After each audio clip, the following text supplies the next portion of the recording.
is always the same. 45 years of hurt in the Challenge Cup. 40 years of hurt as a team. OKR have won the Challenge Cup in 2025.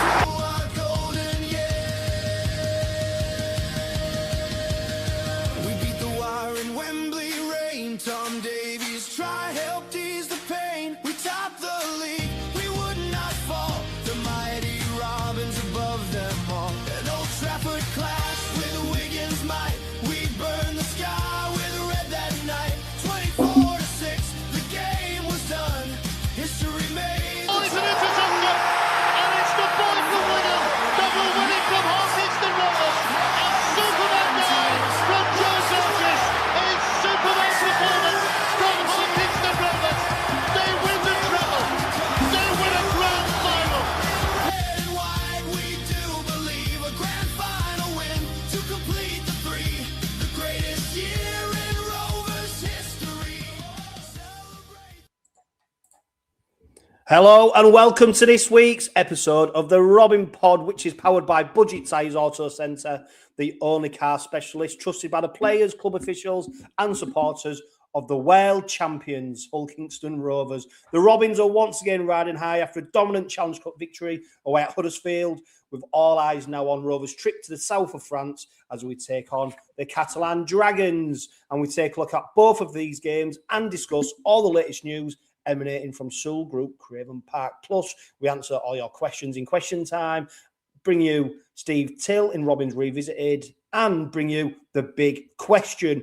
All this and more on the Robin Pod Weekly. And joining me for this week's episode, once again, is Mr. Rugby League, Bazza Kingston. Bazza, the last time I spoke to you, we was in Las Vegas. We was recording, weren't we? My backdrop's a little bit different, which is why I've got the Robin Pod. I ain't got the hills of Las Vegas and the casinos. An absolutely unbelievable trip. But we are now firmly back into Super League, aren't we? And normality almost. Yeah, literally, mate. Absolutely pleasure to be back, John. But yeah, you're right. Back to reality. You know, it's a world away from Las Vegas, but now we're home. You know, at least we've got back to winning ways. We're Rovers. Yeah, it's. I know I'd rather be somewhere else than East Hull right now because it's a bit fresh, but. Teams winning, back to normal, no more distractions, mate. Let's have a good season from now on, kid. Yeah, I think that was, it's been mentioned by, I think, Willie Peters, hasn't it? You know, February was a crazy month. You know, Super League, World Cup Challenge, Las Vegas. And as much as they are welcome distractions, you know, they say, you know, it's a privilege to be involved in them games. You know, you can't deny that there will have been some, you know, different challenges that they had to face in terms of taking on them three sides. We are now back into Super League and, of course, the Challenge Cup. The latest victory for the Robins was on Saturday. It was a 52 points to 12, pretty much demolition of Huddersfield. We saw what the boys could do the week prior, didn't we, when we faced the Giants at their home once again. And the game, for me, Bazza, pretty much just went the way we expected it to. Yeah, it did. And if I'm going to take my Rovers hat off and not be a rugby league fan, it wasn't a great look for the game. But what I was pleased to see about in that game was we looked like OKR again. It was far from a polished performance, but some of the tries we scored, I feel like Mikey's playing with a smile on his face. You could see the boys was playing with a bit of confidence, at times too overconfident, but yeah, it's back to winning ways. It was a good day out. Not much more to say really. Like, yeah, we're through to the next round. I'd have took a 12, 14 point victory, but to have such a convincing victory, mate, was massively important, and it kind of backs up the first victory in Huddersfield, if that makes any sense. You know, after what had happened in Vegas, we got that first league win in Huddersfield, and it was sort of like a foundation to build on to really kickstart our season, and we saw that with a more improved performance against Huddersfield the following week. And the sea can only beat what's in front of you. And, you know, there was some half-decent young lads in that Huddersfield side. So, yeah, I'm pleased that we put them to the sword, and I'm pleased to see the likes of Tom Whitehead get his first run out for the club. So it's something to kick on with now, and we're starting to play some real nice, expansive rugby. So, yeah, it was a good day. It was a good day, mate. And I tell you what, Bazza, I'm sure Willie Peters and OKR won't fall into the trap of potentially handpicking opposition once again. But as supporters, if we was going to look at a side for us to face on the back of February and everything went on there, to face Huddersfield twice, that was probably the pick of the sides, wasn't it? Who would we want to face? Like we said, a side decimated by injuries, made even worse after that Super League game against us, and then taking them on in the Challenge Cup. We'll talk about Huddersfield and what the future might hold for them very shortly, Bazza. As you mentioned, Whitehead came into the side for Batchelor. By all accounts, no injuries, just an opportunity to rest Batch after a busy few run of games. And then we saw Bill Leyland taking Carl Lawton's place. The side was as was the week previous, and I think Whitehead and Leyland fitted straight in, and you know, we didn't seem to miss Carl Lawton or James Batchel, which is a great credit to them two players who did come into the side.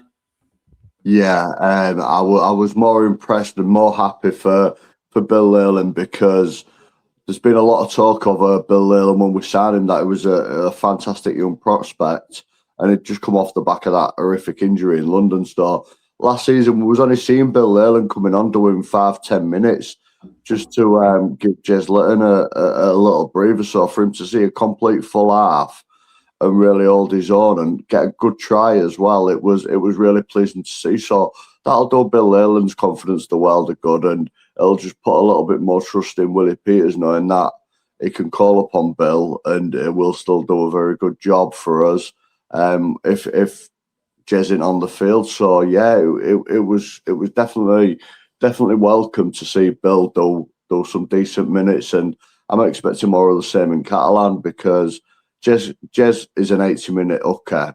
There's no question about it, and he will do a stellar job for 80 minutes, but it's a long season. So to have another reliable number 9 to come in and just give Jez that rest longer than 5-10 minutes, it's very important for us going forward for the longevity of the season. So yeah, absolutely over the moon for Bill Leyland. And again, Tom Whitehead scored on debut. It was a bit of a strange try, that one. You know, that's why I say never let a ball bounce, but it just shows the 1% and centres and not give up attitude. And you know, that's what Tom Whitehead did. He didn't give up on that chase for that ball, whereas it could have been easy just to watch it bounce about. And you know, it's the fact that, very much like Tom Davis did in the Challenge Cup final last year, he didn't give up on it and he carried on chasing, and he got his first try for the club, which was great to see. Yeah, by all accounts, Tom Whitehead was the standout performer in pre-season in terms of the new recruits. We're going to talk about it later on in the Robin Pod, Bazev. Of course, the news broke last night that Rhys Martins suffered a broken foot, which is going to keep him out the side for at least a month. So, in effect, it was great timing, wasn't it, bringing Whitehead in, because we expect him now probably to be in that side against Catalans, based on the fact that Martin won't be available and Batchelor comes back into the side. Yeah, but you'd say would be in the side losing Rhys Martin, because that's right now is devastating for us. You know, we're back to Mikey for a goal kicker. But I could see Dean Hadley, because Dean Hadley's been playing some massive minutes at prop. So I'd imagine Dean Hadley would just slot back into second row. It's an interesting one, isn't it? Because I do think Willie Peters likes Hadley's versatility from the bench, being able to fill in at either prop or second row. So whether we do start him, because ultimately Whitehead could still come in, fill that, you know, off the bench, fill that second row spot, and Hadley could be promoted to prop. Like you said, I mean, his engine's absolutely fantastic, isn't it? But I do expect to see Whitehead in that side come Saturday tea time, and the fact that he had a decent game against Huddersfield backs that up as well. Well, it'll be a real test for Tom Whitehead if he does make the side, and fills in for Reece Martin because it's a bit stiffer opposition, bit of a bigger pack in the Catalans. So I think it'd be a true reflection of where Tom Whitehead's at. But again, we'll have to wait and see what happens because it could give opportunity for the likes of Jack Brown to make his first appearance of the season. But stranger things have happened. But if Tom Whitehead is in the side, then it'll be great to see for Tom as well. Yeah, and going back to Bill Leyland, I really like him because I think he's very much in the mould of Jez Litton. You know, you see his style of play, his speed around the ruck. He wants to make the game go faster. He's direct. You know, he's not afraid to take a run on. If you compare him to somebody like look at like Mickey McIlaurin, for example, last season, a different type of hooker, isn't he? More of a defensive hooker. You know, does the basics, does them really well. You won't see anything so flashy. Whereas I like Leyland because when he comes on, he complements Jez Litton really well.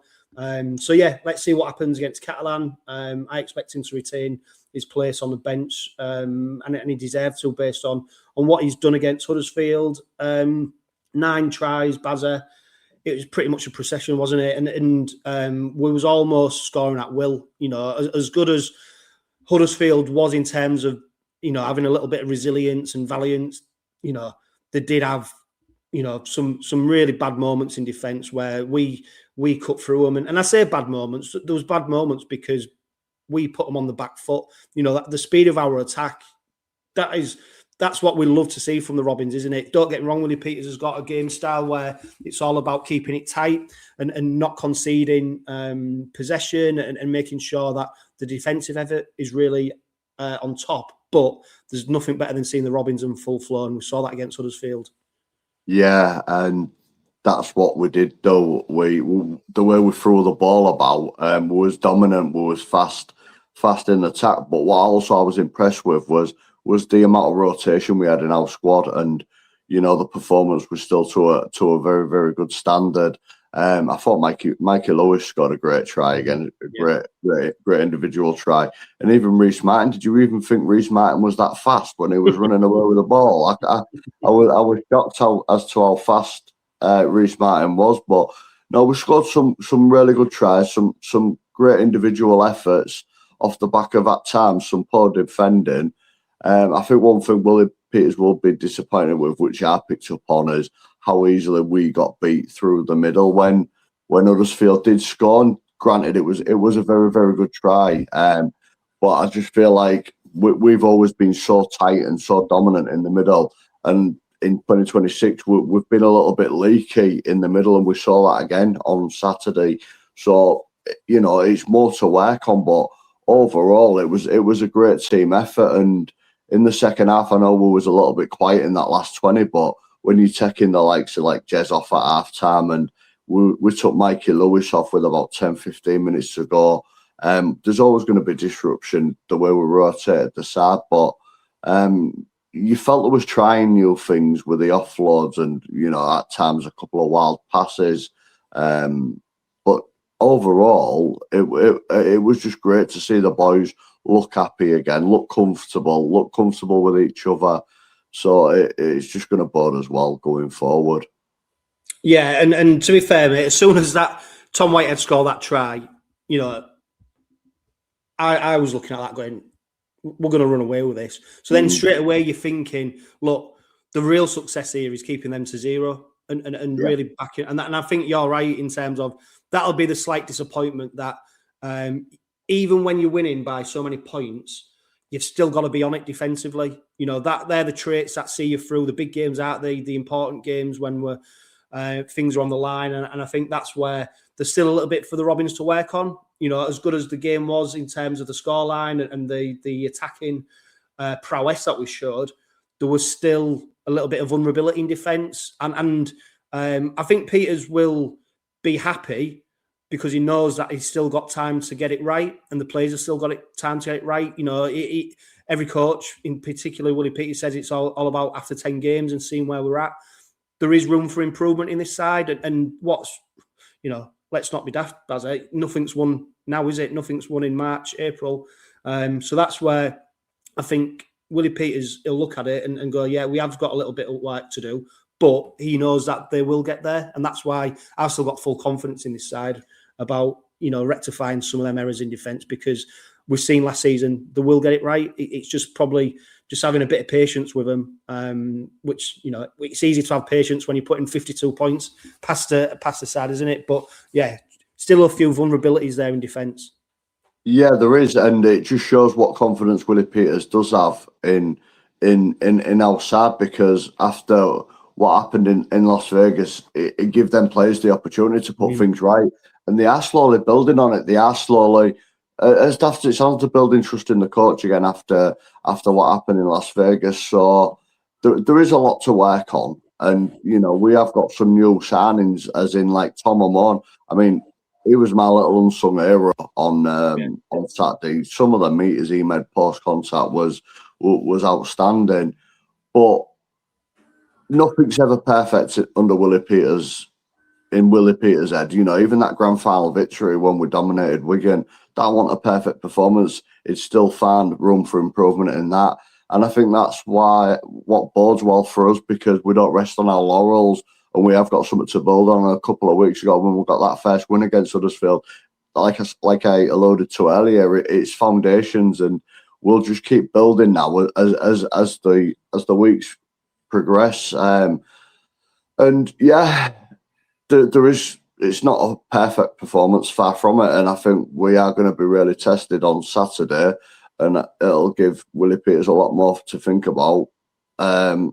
Come Saturday tea time afternoon, after the game's over with. But the signs are there. It's looking good. It's looking promising, and it's looking exciting again. We're seeing more free-flowing Rovers, but I feel like we still look a little vulnerable in areas in our side. I don't want to pick anywhere out, but again, it's just something to work on and tighten up. But I think we're going to be all right. We're going to get better as the weeks roll on, and hopefully we get to that fan form what we saw in 2025.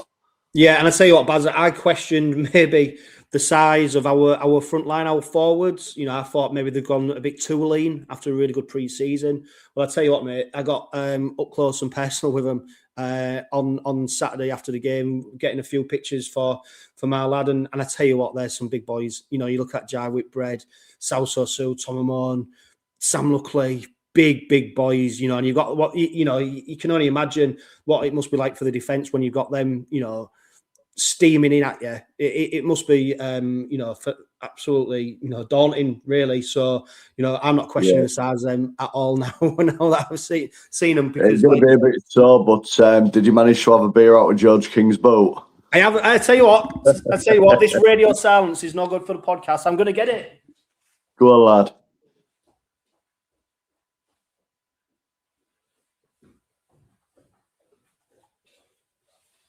There we go. So for the benefit of people listening on the podcast, I'm now holding up one of George King's stinky boots from Saturday. It's his left boot. It's a size 12. It's still got the mud on from the stadium, from the pitch. And to be fair to George, he I think he was with his family or anything, and then as he walked past, I just said to him, thanks for what you did at your time with the Robins. You'll always be remembered for your contribution and the way you led the line. And then he just said to the two lads I was with, "Oh, do you want my boots?" And of course they were like kids in a sweet shop. They went, yeah, definitely. So he handed them over, and he just said, "Oh, no, I appreciate what you said." Now I've got the dilemma of what do I do with George King's boots.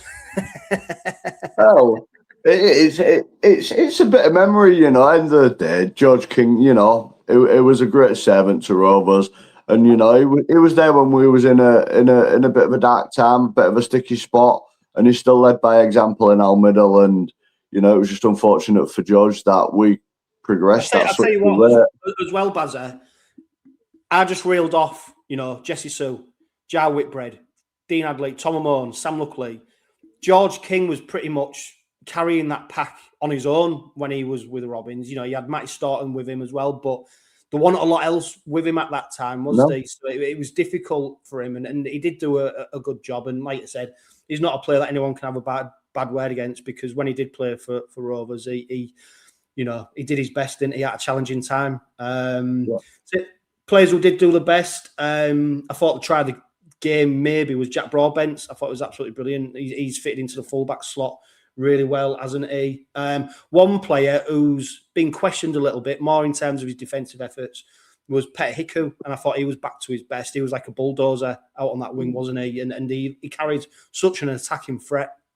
So it was great to see him back. And generally, like you said, Mikey Lewis, just seeing him in full flight, he looked like you said, as playing with a smile on his face. You know, he wasn't afraid to take on the line, and seeing him in full flight and seeing him happy, that's when we see the best of Mikey Lewis. And hopefully, you know, this is the start of some really good form now, because when he's on song, you know, he's absolutely formidable, and he's really hard to stop. You don't know. It's really hard for the defence to guess, isn't it, whether he's gonna slide rule a pass, whether he's gonna chip it over, whether he's gonna run it himself. He's got a box of tricks, and I'm looking forward to seeing that full range of tricks now coming out, particularly hopefully against Catalans. Yeah, and that's what I go back to. Like, he's taking the ball on that first receiver, like running onto it like a prop would at times, and he's just really he's been electric the last couple of weeks, really elusive, and he's getting better. He is getting better, and I feel like the more he's settling down this season, the more he's letting the rugby do the talking. You know, he doesn't need to say that out of his mouth, but again, he's only allowed to play that brand of rugby thanks to Tyrone May, because Tyrone May allows him to with the brand of rugby he plays, and that's that yin and yang combination, how, you know, they fit together well, and how they free each other up to play their own game. And Mikey is getting better as this season goes on, and again, he's another one. I'm really excited to see him. I won't count him out to be a contender for Man of Steel as the season progresses. Yeah, exciting time. And like you said, Bazza, I mean, he was front and centre of the World Cup Challenge. You know, Vegas. He was the sort of poster boy in a lot of ways, wasn't he? For getting eyes on the game. Now it's nice to see him being able just to let the rugby do the talking, sort of go back into the background, get on with his game, really focus on his game without him being sort of paraded here, there, everywhere for the benefit of rugby league. I mean, it's hard to not do that because he is one of the stars of the game, you know, and we can't deny that. But I think there's now an opportunity for him just to be in the background and let his rugby do the talking on the pitch. Yeah, and I feel like the more the club try and take him away from the media, we may see a better version of Mikey, because, you know, it's got to come so much, and people need to remember he's still only 24. He's still, you know, he's not even at his prime yet. He's still a young lad, and we've seen that with Reece Walsh. You know, he had a stellar year last year, but the Australians, they just paraded him in the media, and is this, is that. And we're seeing the effects of that in 2026, because Reece Walsh has started the year absolutely horrible for Brisbane. So, you know, we just need to manage Mikey well when it comes to media days and things like that, and just let him live his life quietly. And when he's on the field, just let his rugby do the talking, because the brand of rugby he plays, not a lot compares to it. So yeah. I mean, we can't not talk about the game without mentioning what the game looked like from afar. So, you know, the crowd weren't announced on the day, but it's been revealed that the crowd was 2,736. So bear in mind, Rovers took 2,000. You know, you're looking at hundreds of Huddersfield fans in attendance. I sat in the home end just to get a better view, and I had my boys with me, so I thought it would be better. I expected it to be busy. I didn't expect to have a full block of seats to myself. And I was staggered at the attendance. And at the moment, Bazza, and you know, I'm not one of them where I'm saying we need to get rid of Huddersfield, because what I look at it as well is the human side. We're talking about people's jobs, people's careers, people's livings, you know, and there is a core of Huddersfield fans who love the club. There's no doubt about that. But Huddersfield seems to be in a hole right now that they can't get out of. Crowds are dwindling. Performances, the worst has probably been for a very long time. And there just don't look to be much of a future for Huddersfield in Huddersfield, let alone the fact that they're talking about moving them to Halifax, which, you know, you'd think could affect crowds even more. So it's a big problem, isn't it, in terms of what it looks like. and what it looks like as a spectacle when people are tuning in on TV or YouTube, as the game was on Saturday. But I don't know what to do with Huddersfield, because it feels like once Ken Davey pulls the plug and his money either runs out or it stops underwriting the Giants, there ain't much of a future for him.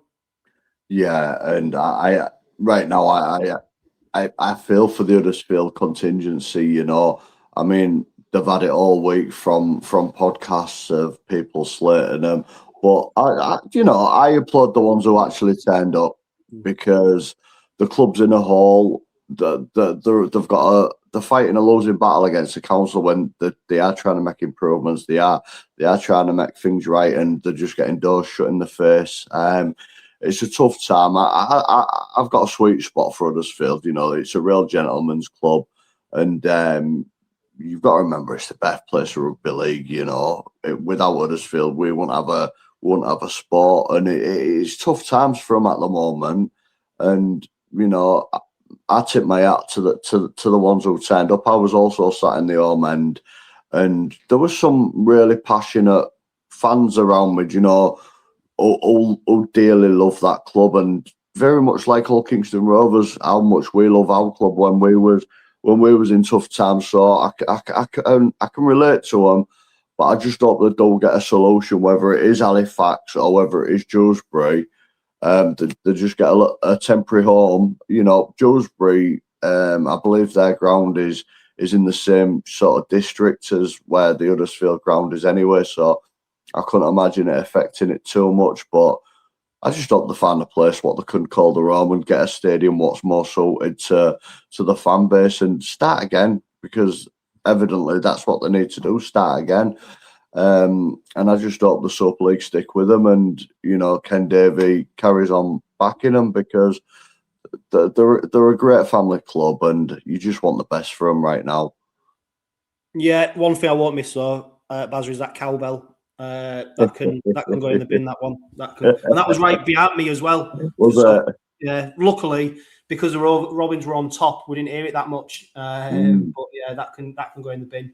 Right, before we bring in Steve Till for Robins Revisited, and we talk about Catalans on Saturday night, Willie Peters' name is once again being mentioned down under. This time, James Graham and Luke Keary were talking about him on the back of Anthony Seibold, of course, former Robin.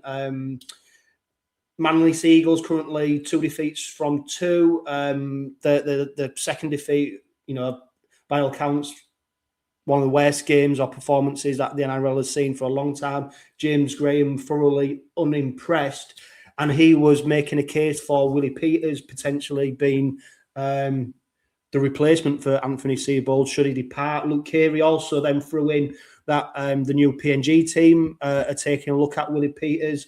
Michael Shamus, he's the one who's leading the PNG side. Apparently, Willie Peters, Brad Arthur, and maybe Jason Demetriou, who's at London Broncos now, are the 3 coaches that have been tipped to take that job. Whether it's Manly, whether it's PNG,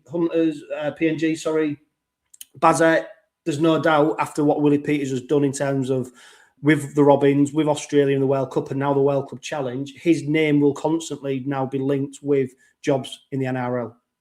It is, and it's really frustrating, because the only people who seems to be calling them out is podcasters and, you know, small media outlets.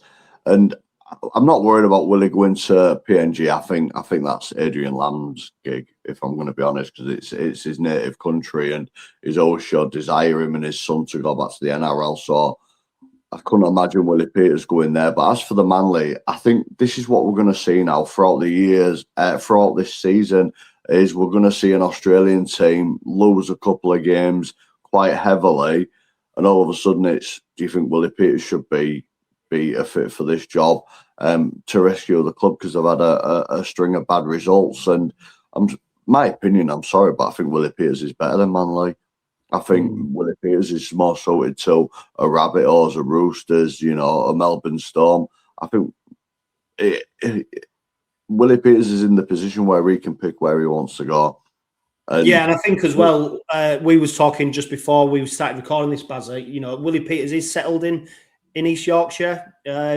He's got his family here. He's got his, you know, so he's got foundations at the moment that he won't want to rip up to move for the wrong job. So I do think it's a case, like you said, Bazza, that if it ever comes to Willie Peters leaving the Robins, which it ultimately will do, it will happen, it'll only be for the right job. I don't think he'll take a punt. I don't think Manley's the right fit for him, really. I think he's looking at some. So if you look at when he came to Rovers alongside Paul Lake, and he had an opportunity to shape the club and the team how he wanted it. You know, he had a great opportunity. I dare say that he probably was afforded some luxuries that maybe other coaches wouldn't have been afforded. Obviously, we're reaping the benefits of that now. And that's why I see the PNG role maybe more of a better fit, because you're talking about a new franchise. And this is an opportunity for a head coach to go in and really put his stamp on that side. I don't like putting him forward for jobs. I want him to stay here for as long as he wants to be here, because he's given us, and lots of other Rovers fans, the happiest times of our lives. He's given us experiences that we never thought would either see again or would ever experience in the first place. So, you know, he will go down as an ultimate Hull Kingston Rovers legend.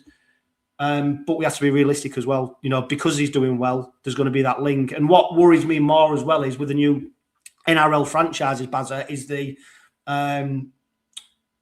effect that it has on potentially players from the Super League departing and going to the NRL. And we've seen that already with Perth. And I don't know what it is with Leeds players, because I don't think Leeds are that great, but they seem to be focusing on them. But if Willie Peters did leave, for example, you know, then there would be question marks of potentially are some of these Rovers players going to be departing. Jez Litton was another player linked with the NRL only this week.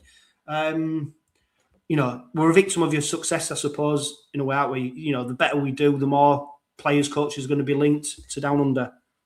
We are, and it's really frustrating at times, because we've got a long season ahead and it's just more distractions. What I am grateful for is Willie is still very much focused, and I don't know if any Rovers fan will remember what I said last year, but when he was heavily linked with the Perth Bears jobs last year, Willie Peters took his name out of the hat and he said, how can I expect my players to commit on the field week in, week out if I'm not committed to the club, if I'm looking elsewhere? And I think that's going to be very much the case going forward, and whatever will be done in such a respectable manner. But I think there's a bit of panic at the moment because we have got success, because Willie Peters is that much of a good coach. People are going to sound him out, but I'm confident, and that whatever decision it'll make, whether it's this year, next year, or the year after, it'll be done in a respectful manner where it'll be seamless, where it won't affect our players, it won't affect our club. So personally, I'm not worried. As for Jez Litton, I was absolutely furious because we saw last year he had the NRL clause took out of his contracts. He got an improved deal. But that's only come about because of the pre-match press conference last week, when Martin Sadler asked him about the NRL, which, you know, we're building up to the Huddersfield game. All the interviewers was respectful, speaking about the up-and-coming previous Huddersfield game, and Martin Sadler just went in and asked him about NRL, would he be interested? And, you know, all Jez said was it'd be something I'd never rule out. And of course, that small thing has exploded, and other media outlets have latched onto it, made their own headlines, and it's all for clickbait. So again, if Jez does get an opportunity to test himself in the NRL, best of luck, because he's earned it for what he's done for us. He's earned it. But right now, it's just all panic stations, and it's all unnecessary distractions that we don't need right now. And you know, a lot of it comes from that lot over the river. But I'm all right. And to be fair, mate, it's a stupid question, isn't it? If you ask any player in Super League right now, any single player, would you be interested in moving to the NRL? I guarantee you 99.9% of players will go, of course I'd be interested. Yeah. You know, it's a stupid question. Unless there's actual evidence or concrete information to say someone's offered you a contract, or, you know, or people know someone's seeking one, then it is a daft question. So anyway, right, we have got Catalans Dragons upcoming on Saturday night. But before then, Steve Till takes us back to another famous game involving the Dragons.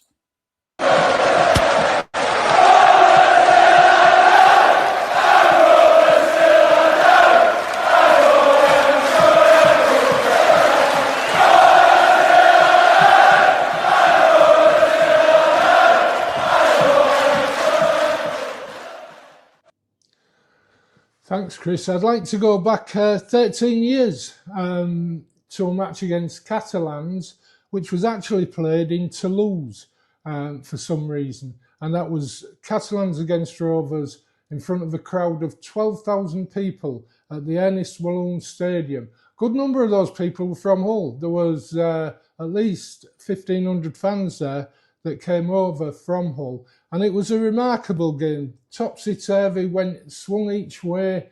One Catalans took the lead, then Rovers came back, and then the game was backwards and forwards. Played on a hot sunny evening. Kick-off at 6 p.m, but the temperature was pretty high.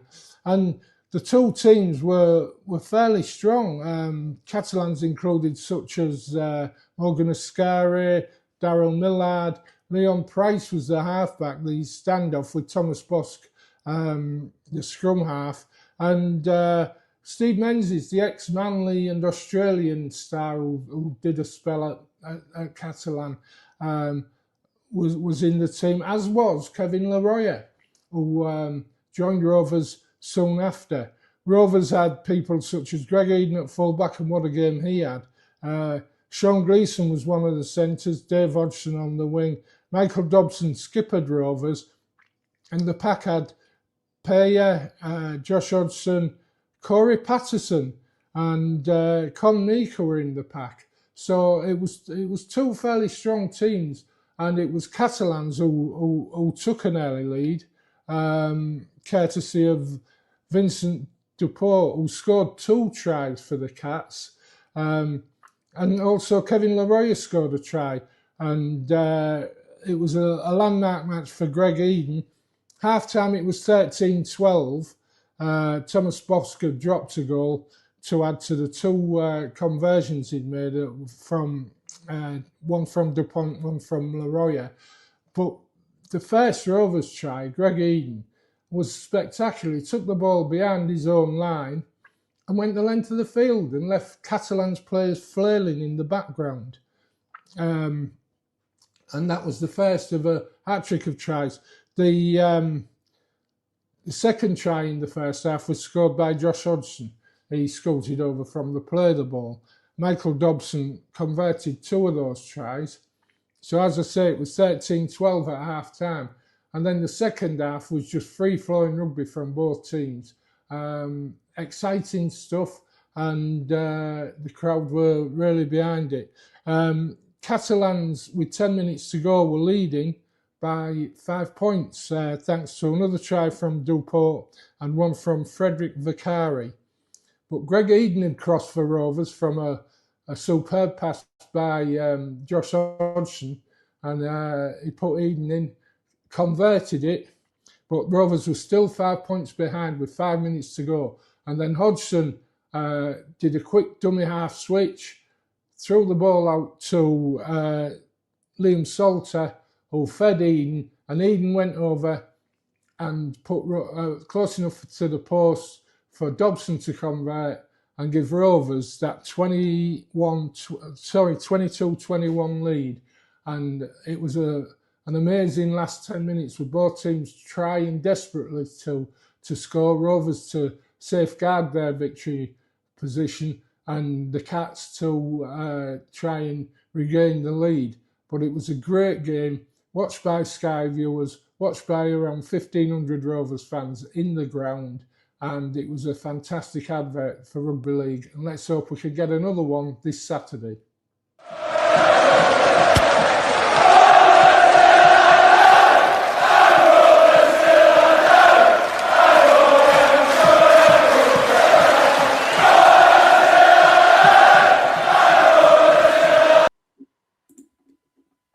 Okay, Bazza, so the Robins travel to Catalans. They're actually travelling today as we record this, which is Wednesday.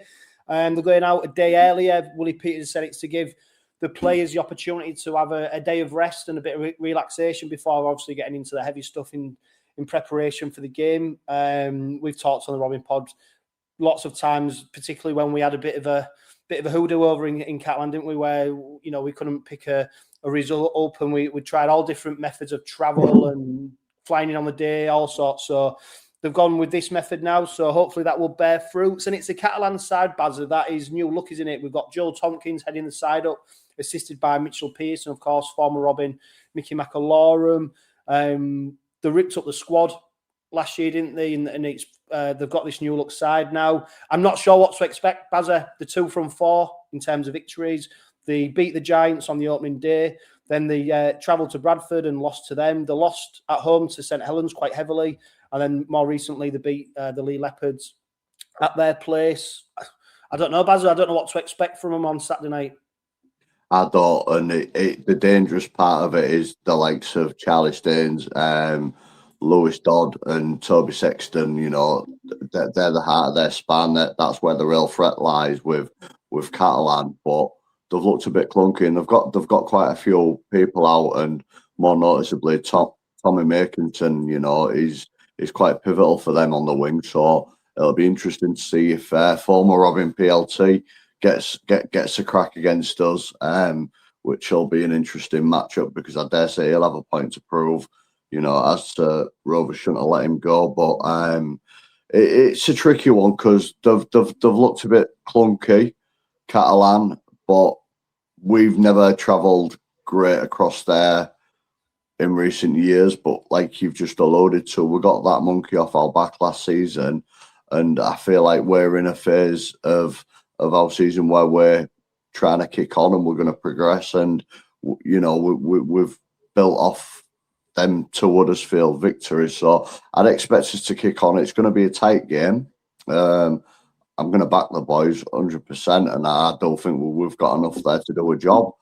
But it is the unknown. I think we'll be working a lot on our defence, and I don't think man for man across the park we do. Without sounding arrogant, we do have the better side. We do have the better pack. So it'll be a good day Saturday. It's just all about how we travel, because we've looked in absolutely fan form before.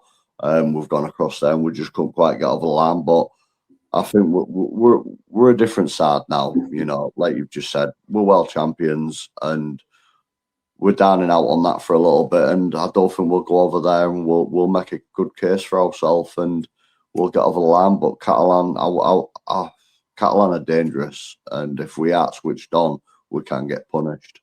Yeah, and there's no doubt whatsoever that the Robins now are accustomed to travelling, and you know, preparations being a little bit different to what it may be for a typical Super League game.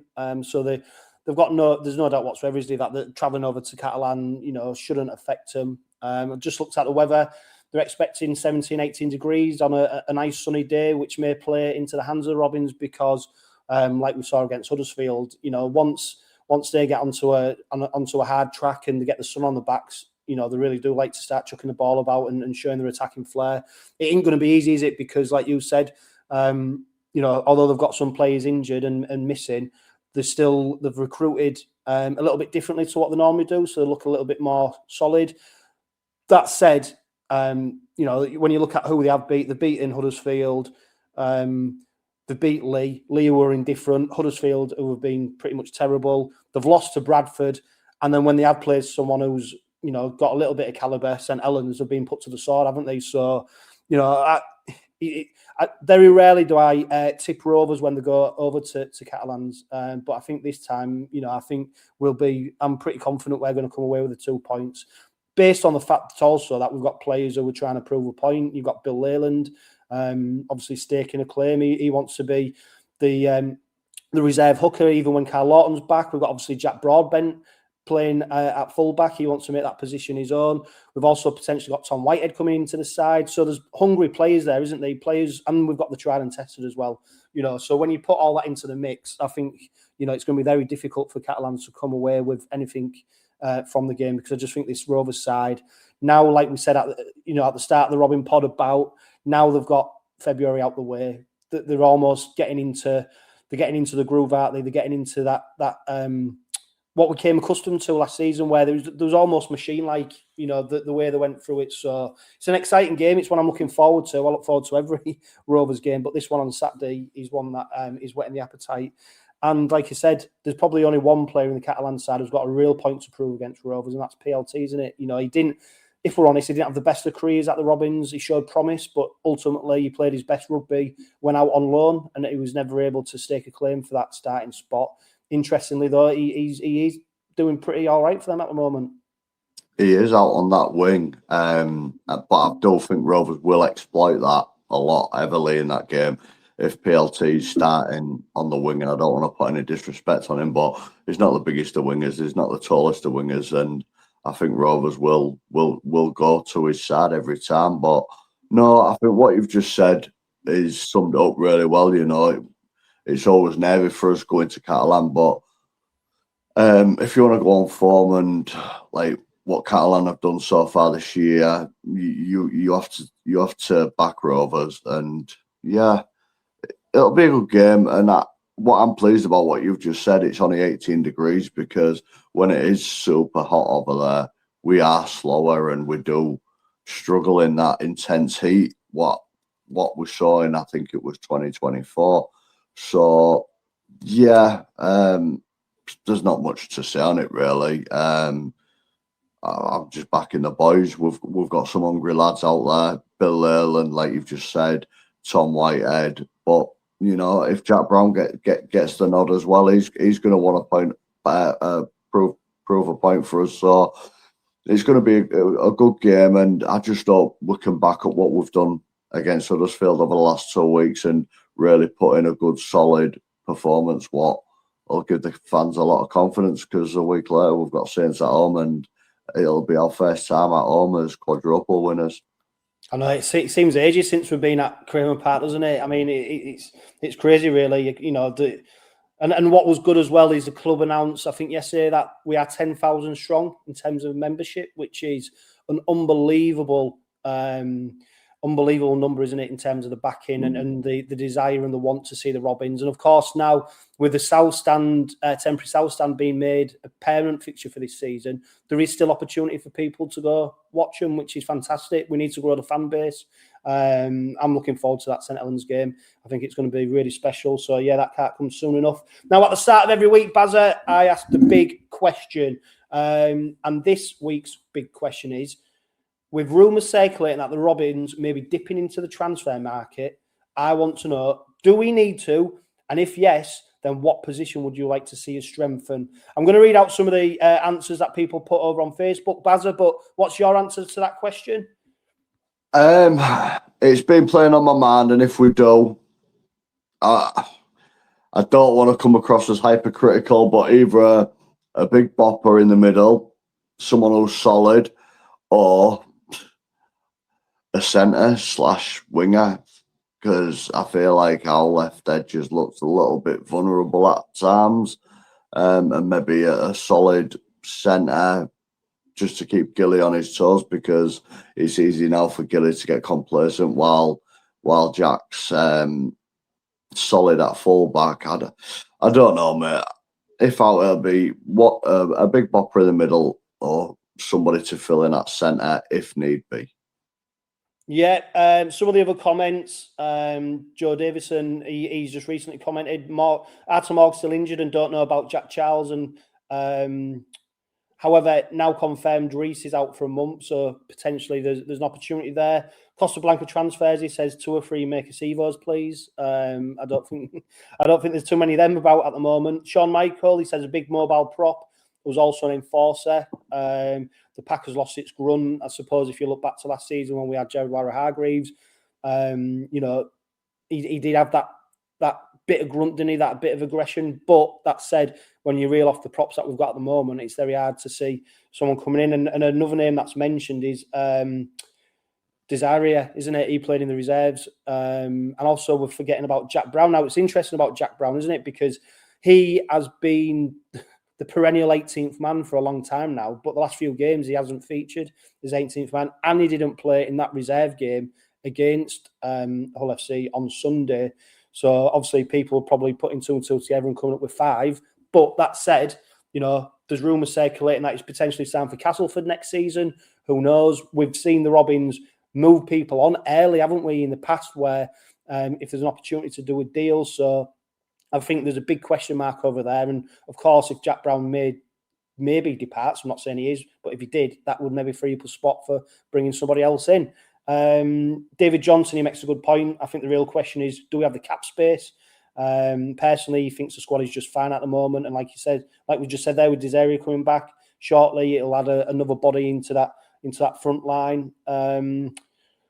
Julie Rodman, she makes the same point. Do we need anyone? Particularly with Jordan Desiree coming back.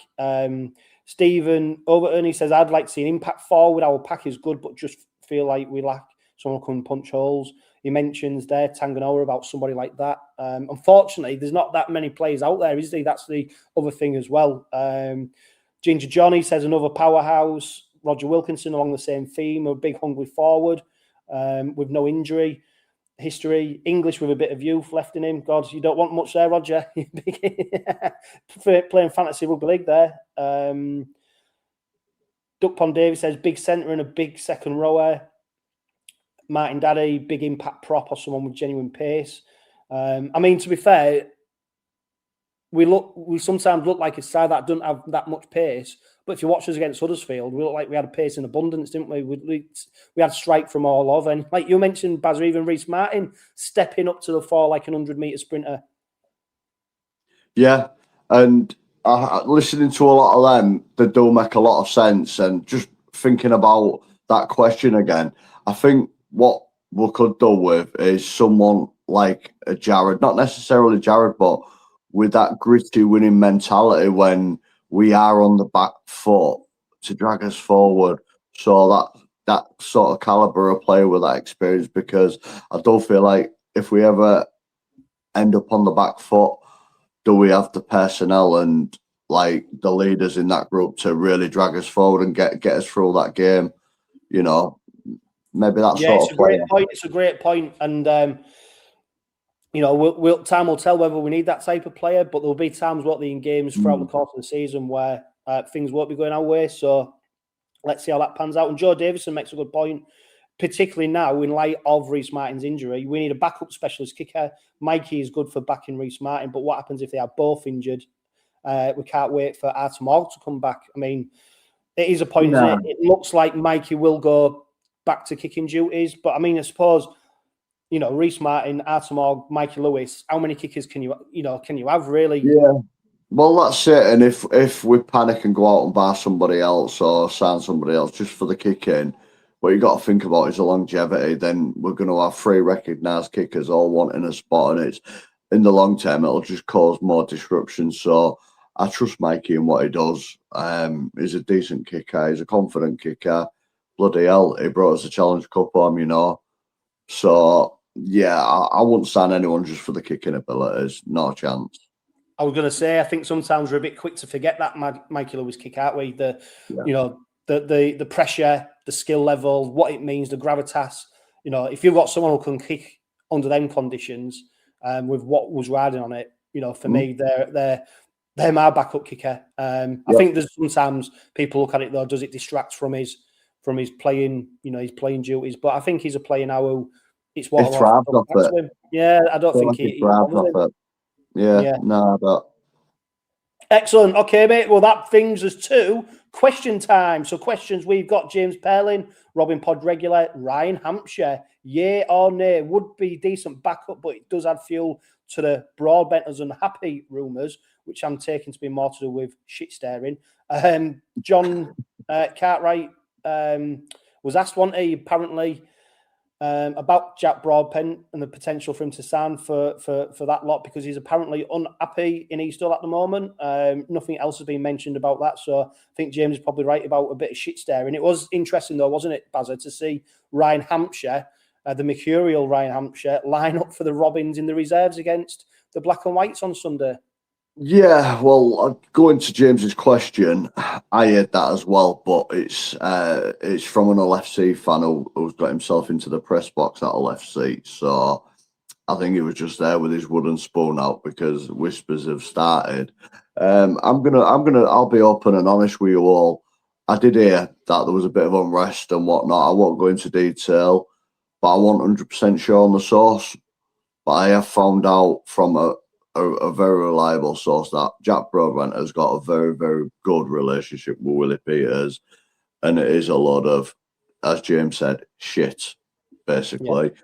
And So on that basis, I was going to say, Baz, on that basis, there's probably more chance of Ryan Hampshire signing for that lot than there is Jack Broadbent. yeah, and onto the Ryan Hampshire thing, I think it's a smart move. I think it's a really, really smart move.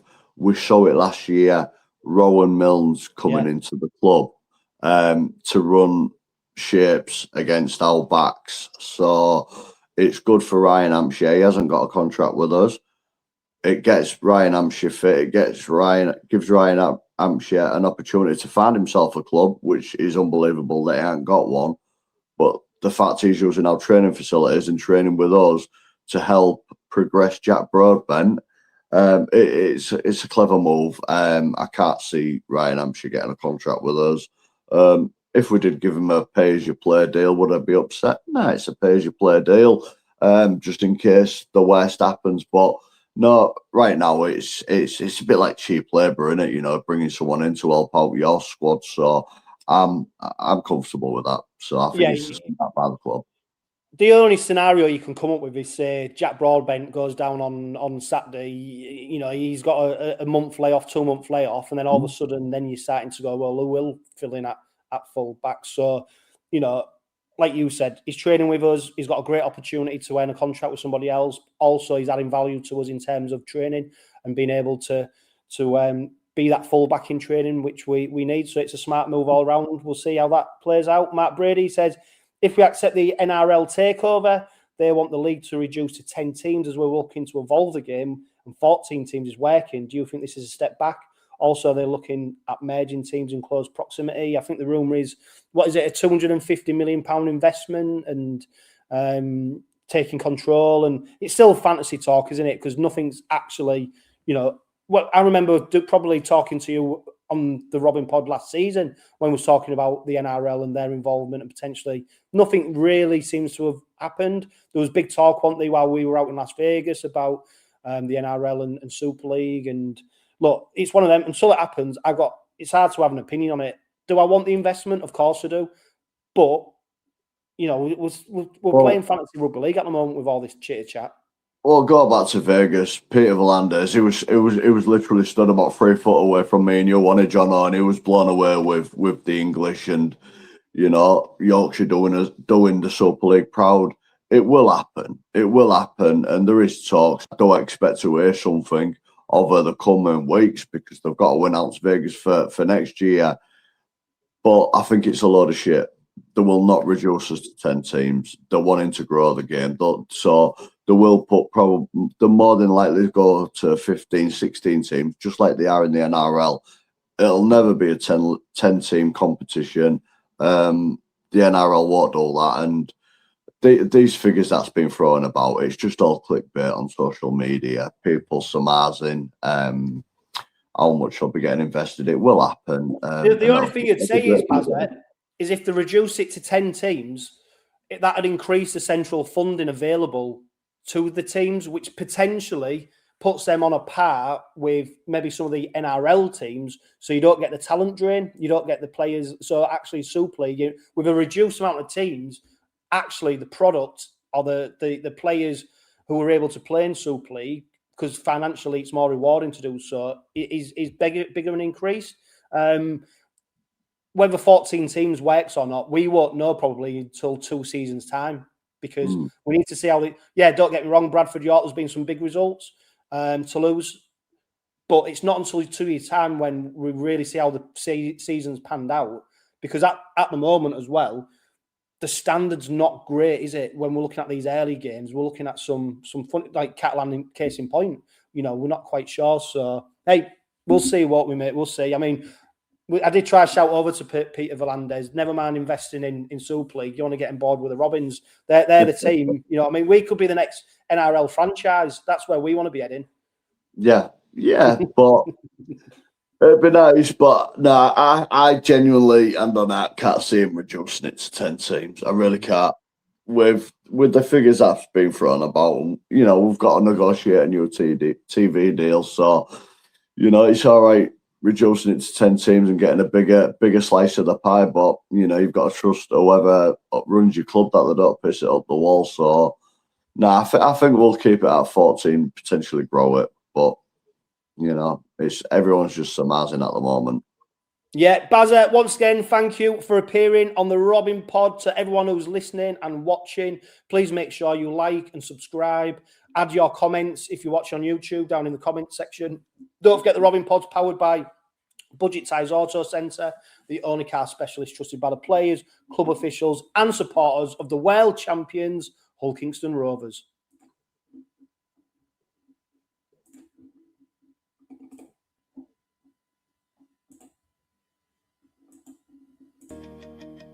The Red Army's passion is always the same. 45 years of hurt in the Challenge Cup. 40 years of hurt as a team. Hull KR have won the Challenge Cup in 2025.